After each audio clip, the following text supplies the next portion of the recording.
যে অনেক দুন্দুল কিন্তু ভিতরে। মুরা করতেছি, বাধা বানতাছি, বলার কি সরকার যদি কিছু সার দাম কমাই দিবিল্লা।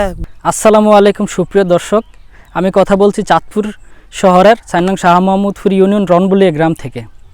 আজকে আমি আপনাদের সামনে একজন উদ্যোক্তার গল্প বলবো, যে ছোটোবেলা থেকে কৃষিকাজ করে সফলতা অর্জন করেছে। দেখতে পাচ্ছেন এই আমার পিছনে যে অনেকগুলো ভুরা, বিশেষ করে হচ্ছে বর্ষাকালের সময় এই জায়গাগুলোতে পানি উঠে যায়, যার কারণে সে এই জিনিসগুলো বড় করে রাখতেছে যেন উপরে পানি না উঠে। ঠিক আছে, তো আজকে আমি এমন একজন উদ্যোক্তার সাথে কথা বলবো যিনি খুব সহজেই এই কাজগুলো করে সংসার চালায় এবং খুব সফলতা অর্জন করেছে। 1 মিনিট একটু কাজটা বন্ধ রাখা যাবে? হ্যাঁ যাবে। তো আপনার নাম কি? মোহাম্মদ মহসিন হোসেন খান। আচ্ছা, তো এই কাজগুলো আপনি কতদিন ধরে করেন? দীর্ঘদিন ধরে করি। আপনি এই কাজগুলো এইখানে যে এই বড় বড় দেখতে পাইতেছি যে অনেকগুলা হচ্ছে মাটির স্তূপ, হ্যাঁ, এইগুলো আপনি কেন করতেছেন? এগুলো ইরি ফসল করছি, ইরি ফসল পরে বর্ষাকালের জন্য মুরা করতেছি, বাধা বানতাছি, তরকারি করবো। আচ্ছা, এটার মধ্যে সাধারণত বর্ষাকালে কি তরকারি হয়? কেউ কেউ দুন্দুল লাগাবো, কেউ লাউ লাগাবে, কেউ মিষ্টি কুমড়া লাগাবে। আচ্ছা আচ্ছা, আপনি এখানে কি লাগাবেন? আমি এটা দুন্দুল লাগাবে।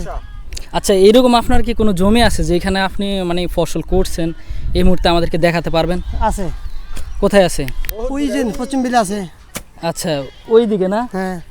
আচ্ছা, তো সুপ্রিয় দর্শক দেখতে পাচ্ছেন যে একজন সফল উদ্যোক্তা, তো তার এইখানে ছাড়াও আরও অনেকগুলো জমি আছে।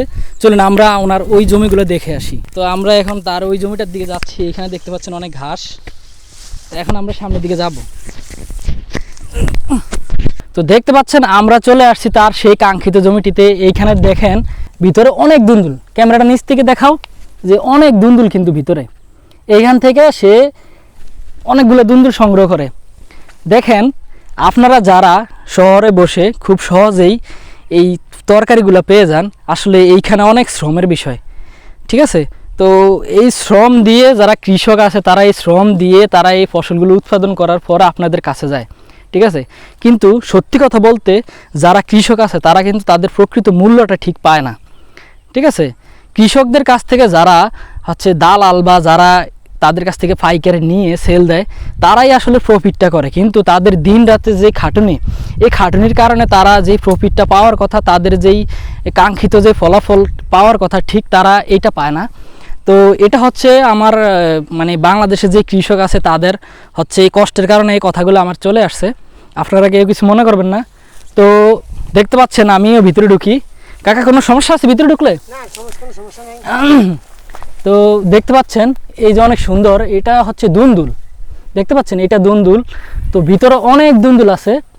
তো আমারও মাঝে মাঝে মনে হয় যে এই কাজগুলো আমি নিজেও করি, আমার কাছে খুবই ভালো লাগে যে গ্রামে গঞ্জে আসার পরে যে গ্রামীণ যে দৃশ্য, গ্রামের যে ফসল, ঠিক আছে, এগুলো আমার কাছে খুবই ভালো লাগে। আমাকে গ্রামের যে পরিবেশ, এই পরিবেশগুলো আমাকে খুব টানে।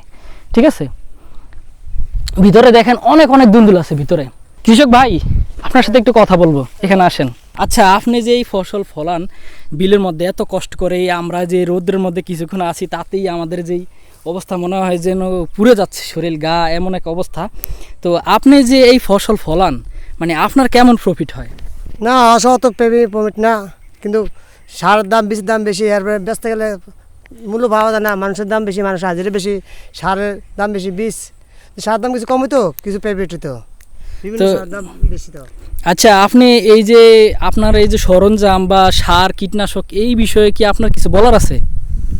বলার কি সরকার যদি কিছু সার দাম কমাই দিতে পারলে, বিভিন্ন সার দাম বেশি, এই কারণে প্রফিট বেশি হয় নাই। আচ্ছা, তো দেখতে পাচ্ছেন বিষয় হচ্ছে যে উনি বলতে চাচ্ছে যে যারা শ্রমিক আছে, তো এখানে অনেক শ্রম দিতে হয়। যেমন একটা লোক সারাদিন কাজ করলে তার অনেক টাকাই এখান থেকে হচ্ছে প্রফিট দিতে হয়। তো সে বলতে চাচ্ছে যেন তার হচ্ছে সরকারিভাবে যেন কিছুটা সরকারিভাবে যেন কোনো হেল্প করা হয়, বা সারের দাম এইগুলো যদি কমিয়ে দেওয়া হয়, তো বা কৃষকরা কৃষি কাজ করতে আরও উৎসাহিত হবে। তো এই ছিল আজকের ভিডিও। তো সবাই ভালো থাকবেন। আসসালামু আলাইকুম।